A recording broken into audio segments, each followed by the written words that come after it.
pagtiyag, hindi natitinag sa bawat hamon ng mundo. Katotohanan ang aking armas, di ako magpapatalo. Yon, welcome back sa Teacher Mark Reacts. Anong pag-uusapan natin? Ito, si Gatchalian. Okay? Magbibigay siya ng komento niya ukol doon sa impeachment ni VP Sara. Well, some of them are saying na tuloy. Some of them are not. So, hindi ko pa ito napapanood ng buo. Okay? This is the first time para malaman natin kung ano ba talaga. Okay? Let's do this. Okay, but what does this mean for the impeachment of Vice President Sara Duterte? So I'm going to read to you. I'm sure you've seen it. One of the rules, and you can be objective about it. One of the rules in the Senate is Section 123, Yes. or in unfinished business at the end of the session. Ayan, yun ko lang pala, no? Sa Head Start topic, Senator Shanwein Gatchalian on EDSA Rebuild Pause VP Impeachment Trial sa ANC 24/7. Maraming salamat.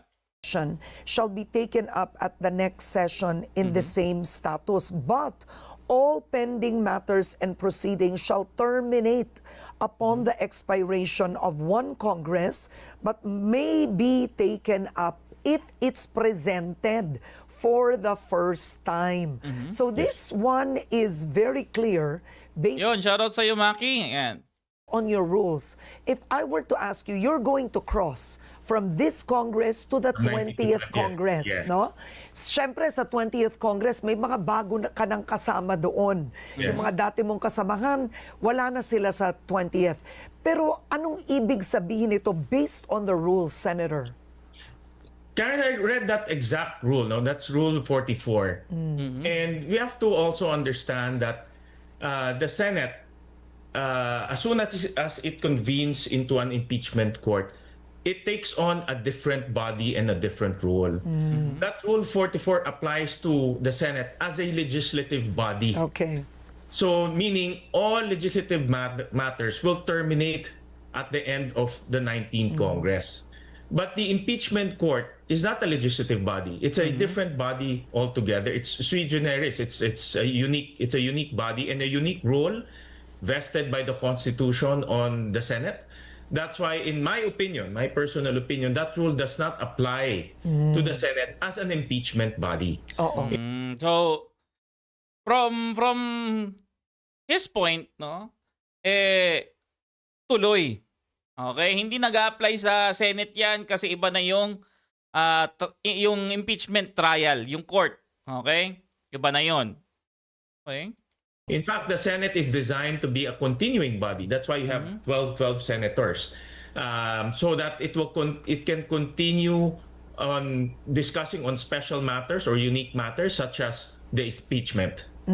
So the move of Senate President Cheese Escudero, because he has the same view as yourself, actually, when I interviewed him a few months ago, is that's his belief na kinumpera nga niya sa korte, no, nangangahulugan ba hihinto yung kaso kapag nagpalit daw ng judge or at tauhan sa korte, hindi naman.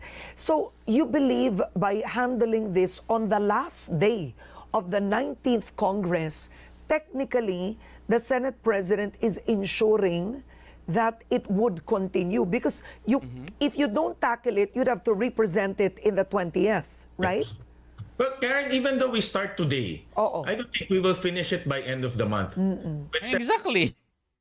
Exactly. There's no way na matatapos nila yan ng isang buwan. 7 articles and a lot of pieces of evidence that were presented, a lot of witnesses. I don't think we can finish it in the month. Whether we start today or we start on June 11, it will traverse to the 20th Congress. No, that's for sure. No, and Matagal na. Pero civil lang. Hindi naman magkagalit. Civil lang. Mula nung basta. of course, I've read a lot of different opinions on that exact rule that you mentioned. So I think that will be a debate internally and also outside of the Senate. Okay, but when what happens on June 11? That's the first day that you will convene as an impeachment court, correct? Right. I've read the transcript of the past impeachment proceedings. For example, the Corona impeachment, the Sara'S Impeachment. On day one, it will be read on the floor. Yeah. Okay, So yeah. meaning the articles that were transmitted to the Senate will be formally read on the floor, meaning the Senate as a body will take recognition of that articles of impeachment. Exactly. And of course, at the same time, informing everyone that there's an article, the articles of impeachment was transmitted to the Senate. And then after that, the following day, we will convene and take our oath as senator judges. Oo. Okay. 13. Ano 13? Hindi, kasi 11 eh. Di ba? 11. Tapos, the following day is 12. The following day, holiday. So 13. 13 yung last. The following day, which would mean, you mean after June 11? After June 11. After June 11. And you will still convene? Isn't that the last day? Because when the Senate takes recognition of that, we need to convene as an impeachment court. And the impeachment court will take a life of its own, independent of the legislative work that we are doing. So even during the work, even during the break, Yeah. because technically we will be on break, we can work as an impeachment court throughout the remaining days. Oo. Because yan ang tanong ko, no? So the 19th Congress ends June 11. June 12 is a holiday. Yeah, it's a holiday. So And are you saying, though, based on what you said, that technically from June 11, pwedeng kahit na naka-recess na technically tapos na, pwedeng ipagpatuloy ng 19th Yes. Congress? pwedeng ipagpatuloy yung impeachment court. Oo. No? 19th Congress will end on June 30, Yeah. to be exact. No? But the impeachment court will continue because the impeachment court is a special body. It's a special role and a special body vested by the Constitution on the Senate, so it can continue. But of course, after June 12, the new set of senators will come in and they will take their oath as part of the impeachment court as Ano to? BBM siya, BBM. Pro-admin yan. Kasi nga, yung kapatid niya, di ba, si Rex, nasa gabinete. Diba? Ewan ko kung pinalitan ba si Rex Gatchalian. Pero, kahit ngayon, no, kung di man siya palitan, nasa admin pa rin sila. new senator judges. When do they take their oath, the new senator judges? June 30. 30 pa. So, Yes. you know, this is interesting. This is a point of view that It gets quite complicated din kasi. Okay? Kung i-start mo yan, ngayon, tapos pagdating ng 30th, may bago ka na namang set, hindi ba sayang oras nung mga mawawala? Diba? Parang, sige, magtatrabaho kami, pero on a limited amount of time, hanggang 30th lang kami. After 30th, bahala na kayo dyan. Pwede ba yun? Sige, ito yung findings ko. Ibigay ko na lang sa'yo. O yan, ikaw na bahalang magtrabaho dyan. that you're the only one who said this, that you're saying, okay, let's say it's read on June 11. Do you all take a vote on what happens after, or Senate President Cheese Escudero can say, then you all convene as an impeachment court June 12? Sabi rito, di pinalitan siya nga yung nagmigay ng 80K dun sa lumabas sa imbro. Ang sabi ni Reg Adams, Attorney Mac doesn't agree. And Drilon said there's a legal question if it could cross over. Wala kasing president. Kasi wala silang basihan. Wala silang mabasihan.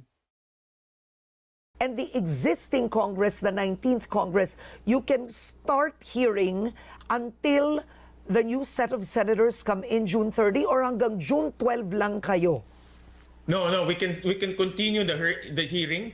Once we convene the impeachment court, we can continue the hearing. We can because under the rules, you will also have to request from from the petitioners, information, pieces of evidence. At saka pag natapos yung mga mga incumbent, no? Pagdating ng mga bago, manunumpa uli sila? 'Di ba? Nandun na sila sa kalagitnaan, manunumpa uli. Replies from the accused. So all of those administrative work will be done during that time. Oo. It really depends on how fast the witnesses and pieces of evidence will be presented. It will be up to the prosecution team to do that. But what's important here, the impeachment proceeding has begun after June 11. Oo. So it will continue until the new set of senators will come in and they will take their oath and be part of the impeachment court. Okay. But Ganun nga yung ganun nga yung gusto nang sabihin. Na, for now, umpisa na natin. Tapos, pagdating sa 30, alis na kayo. Substitution na naman tayo. Ito yung mga bago, take oath, proceed again. Di ba masyadong magulo? Sayang, di makasuot ng toga si Pimentel, Revilla at Tolentino. Hindi, makakapagsuot pa naman sila kasi mag-ano sila ngayon eh. Di ba? Kung 11, i-convene nila, no? Mag-oath na sila for the impeachment court, makakapagsuot pa sila ng toga. Yun nga lang, magsasayang sila ng pera kasi gagamitin lang nila ng ilang linggo. what's interesting is it turns out that even if the 19th Congress has adjourned, you all, even the outgoing senators, can still take part until June 30. Yes, yes. That's the new- because technically they're still part of the 19th Congress. Oo. And their term Is will this end what on all June of you 30. want? Have you taken a vote? Not yet. What would happen? Do you need to do that? No, we don't need to do that because that's already part of the mandate of the Senate. Once the article of impeachment is transmitted to the Senate, then the procedure will just go on. And Iba rin yung sinasabi nila ni Senator Marcoleta and the others here, okay? Even Tito Sen, no, na kailangan nilang magkaroon o mag-usap-usap, no, kung itutuloy pa ba nila or hindi na. Ang sinasabi ni Wing Gatchalian, kapag yan trinansmit sa amin, wala nang atrasan, tuloy-tuloy na yan.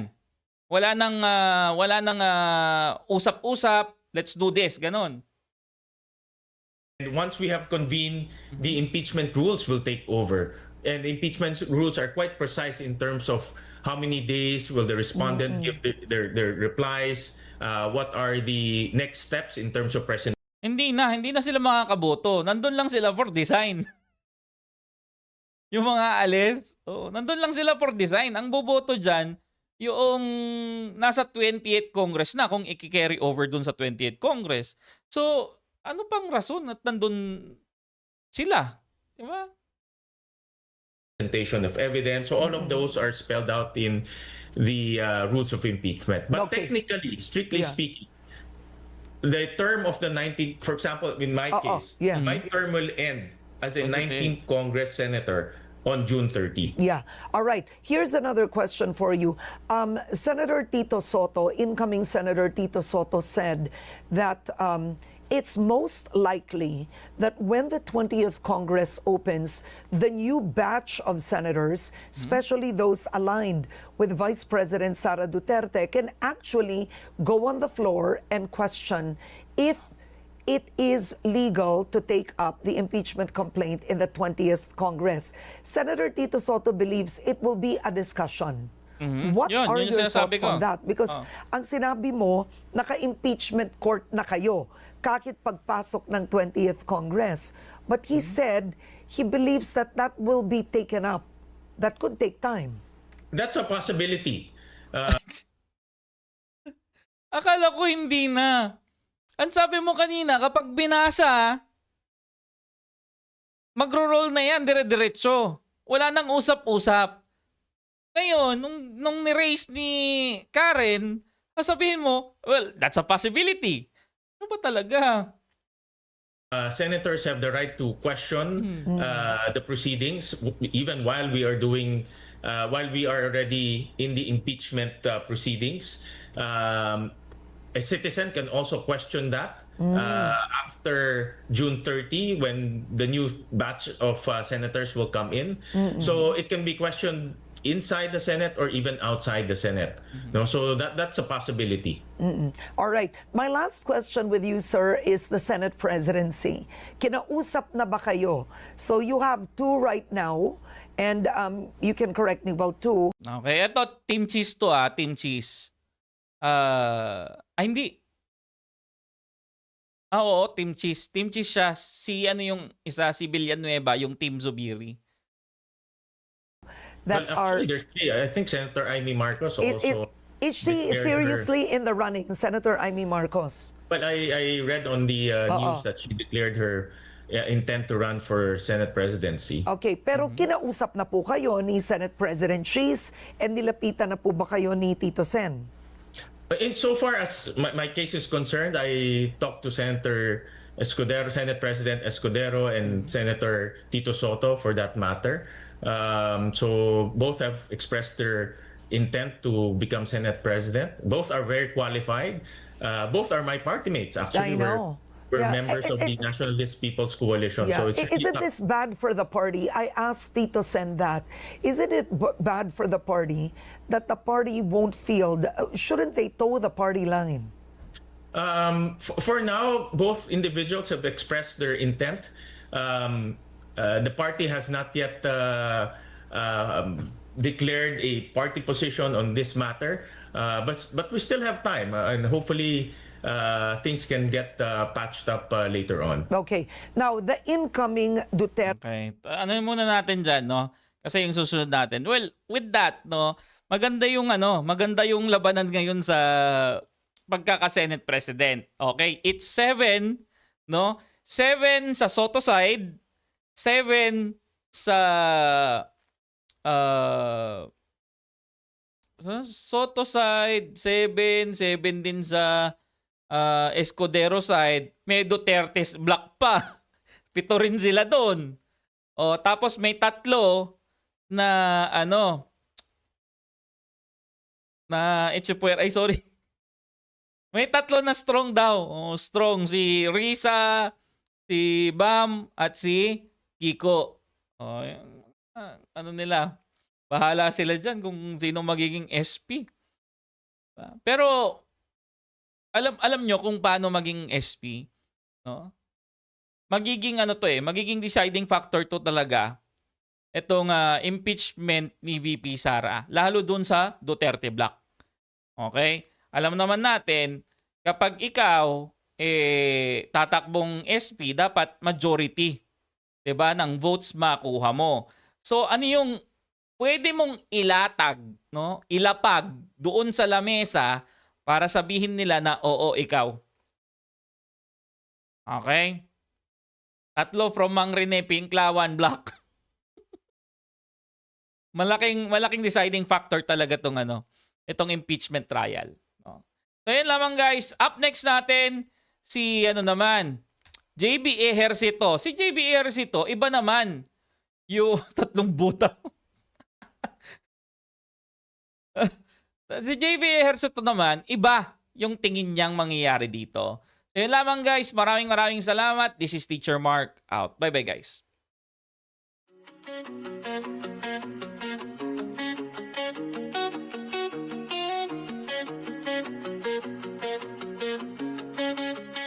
Sa simula pa man, problema'y tila walang hanggan. Mga leader sa upuan, ang matay sa sarili lang.